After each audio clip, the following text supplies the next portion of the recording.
ଯେଉଁ ସତ୍ୟ ଜ୍ୟୋତି ପ୍ରତ୍ୟେକ ମନୁଷ୍ୟ ମାନଙ୍କୁ ଆଲୋକ ପ୍ରଦାନ କରନ୍ତି ତାଙ୍କ ପବିତ୍ର ଆଉ ବହୁମୂଲ୍ୟ ନାମରେ ଆମୋସ ଚ୍ୟାନେଲ ଅର୍ଥାତ ସଲମନ ଓଡ଼ିଶା ୟୁଟ୍ୟୁବ ଚ୍ୟାନେଲକୁ ଦେଖୁଥିବା ପ୍ରତ୍ୟେକ ଦର୍ଶକ ବନ୍ଧୁମାନଙ୍କୁ ମୋର ନମସ୍କାର।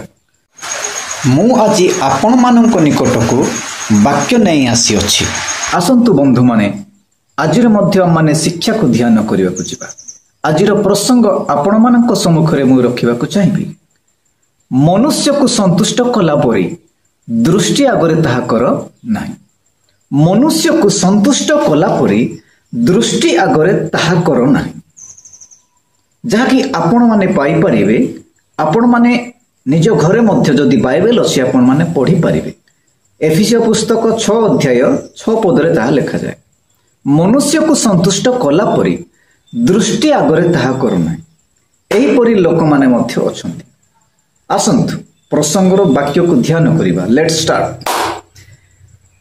ପ୍ରତ୍ୟେକ ବନ୍ଧୁମାନେ ଚେଷ୍ଟା କରିଥାନ୍ତି ମନୁଷ୍ୟକୁ କେବଳ ତାଙ୍କ ଦେଖିବା ଦୃଷ୍ଟି ଆଗରେ ଖାଲି ଭଲ କାର୍ଯ୍ୟ କରିବା ନିମନ୍ତେ, ତାଙ୍କୁ ସନ୍ତୁଷ୍ଟ କରିବା ନିମନ୍ତେ ହିଁ ଚେଷ୍ଟା କରିଥାନ୍ତି।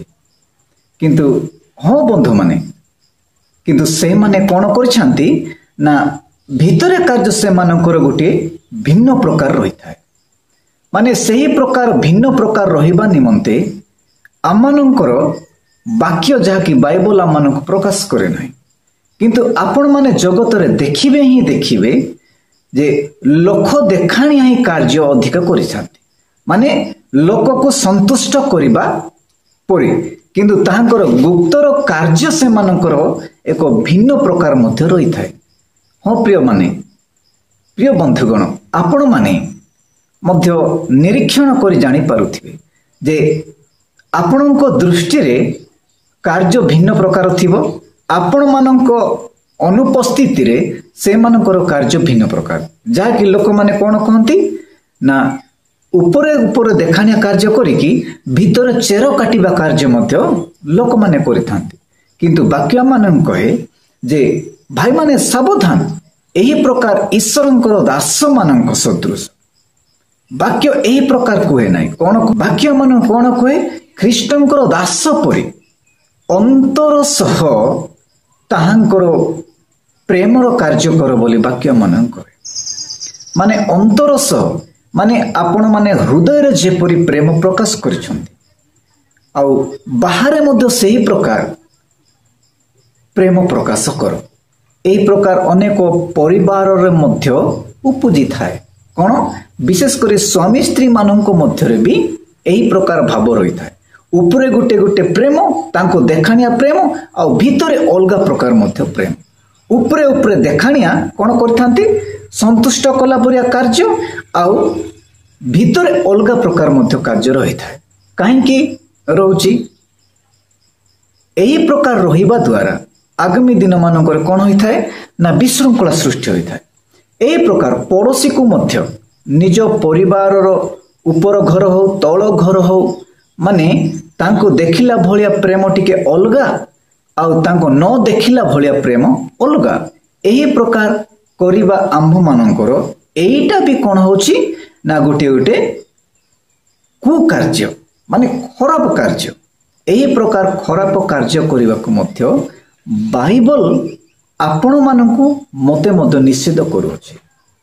ତେଣୁ ହଁ ପ୍ରିୟ ବନ୍ଧୁମାନେ, ଆପଣମାନେ ଜାଣିବାର ଉଚିତ ଅଛି ବାକ୍ୟ ଯାହା କହୁଛି, ମାନେ ପ୍ରକୃତରେ ଯଦି ଖ୍ରୀଷ୍ଟଙ୍କର ଦାସ ଆପଣମାନେ ପ୍ରକୃତରେ ଈଶ୍ୱରଙ୍କୁ ବା ପୁତ୍ର ପ୍ରଭୁ ଯୀଶୁ ଖ୍ରୀଷ୍ଟଙ୍କୁ ଜାଣିଛନ୍ତି, ତାହେଲେ ଏହି ପ୍ରକାର କାର୍ଯ୍ୟ ଚଳିବ ନାହିଁ। ଏଫେସୀୟ ମଣ୍ଡଳୀରେ ଏହି ପ୍ରକାର ଲୋକମାନେ ଥିଲେ ଆଜ୍ଞା। ଆଉ ସେମାନେ ମାନେ ମନୁଷ୍ୟକୁ କେବଳ ସନ୍ତୁଷ୍ଟ କଲା ଭଳିଆ କାର୍ଯ୍ୟ କରୁଥିଲେ, ଆଉ ଭିତର କାର୍ଯ୍ୟ ସେମାନଙ୍କର ଭିନ୍ନ ପ୍ରକାର ଥିଲା। ଏହି ପ୍ରକାର ପ୍ରତ୍ୟେକ ଗାଁ ମାନଙ୍କରେ, ମଣ୍ଡଳୀ ମାନଙ୍କରେ ଏହି ପ୍ରକାର ସ୍ୱଭାବ ରହିଅଛି। ପରିବାର ମାନଙ୍କରେ ଏହି ପ୍ରକାର ସ୍ୱଭାବ ହିଁ ରହି ଚାଲୁଅଛି। କିନ୍ତୁ ତାହା ସ୍ଥାୟୀ ବିଷୟ ନୁହେଁ। କିନ୍ତୁ ଯାହାକି ଲୁକାୟିତ ବିଷୟ ରଖାଯାଇଛି, ତାହା ନିଶ୍ଚିତ ଦିନେ ନା ଦିନେ କ'ଣ କରାହବ? ଆଲୋକରେ ପ୍ରକାଶିତ କରାଯିବ। ଆଉ ଯେତେବେଳେ ସେ ଆଲୋକରେ ପ୍ରକାଶିତ କରାଯିବ, ସେହି ସମୟରେ ସମସ୍ତେ ଜାଣିବେ लोक माने मध्य जानिबे, निजर स्त्री माने मध्य जानिबे कि निजर स्वामी माने मध्य जानिबे। हाँ, जदि मन कर स्त्री सेमती कार्य करुची स्वामी निश्चित जानिबो, जदि मन कर स्वामी सेमतीर कार्य करुची स्त्री निश्चित जानिबो। जानिला पर कौन हबो आज्ञा, विशृंखला समस्या उपजिब, जो द्वारा परिवार रे झगड़ा, जदि मन कर गाँ मानक साई मानक मध्यरे प्रतिवासी भाई मानक मध्यरे चलीथिबो, प्रतिवासी भाई मानक मध्यरे जो झगड़ा, अरे तू मते सेमती कहि नथिलु कि, हाँ किंतु भितरे कार्य थिबो अलगा। सेथिपाई वाक्य आम मानकु मते मध्य आपण मानकु मध्य वाक्य कहे आज्ञा जे मनुष्य को संतुष्ट कला परी दृष्टि आगरे ताहा कर नाही। सेथि निमंते भिडियोटी अधिक लंबा हेथुआरु मु आगो को आपण मानकु वाक्य रे कहिबा निमंते चाहू नाही। नेक्स्ट वाक्य रे मु पुनर्बार आपण मानकु एही विषय रे आलोचना करिबि। एतिकिरे आम माने वाक्यटी रखिबा। प्रत्येकଙ୍କୁ नमस्कार।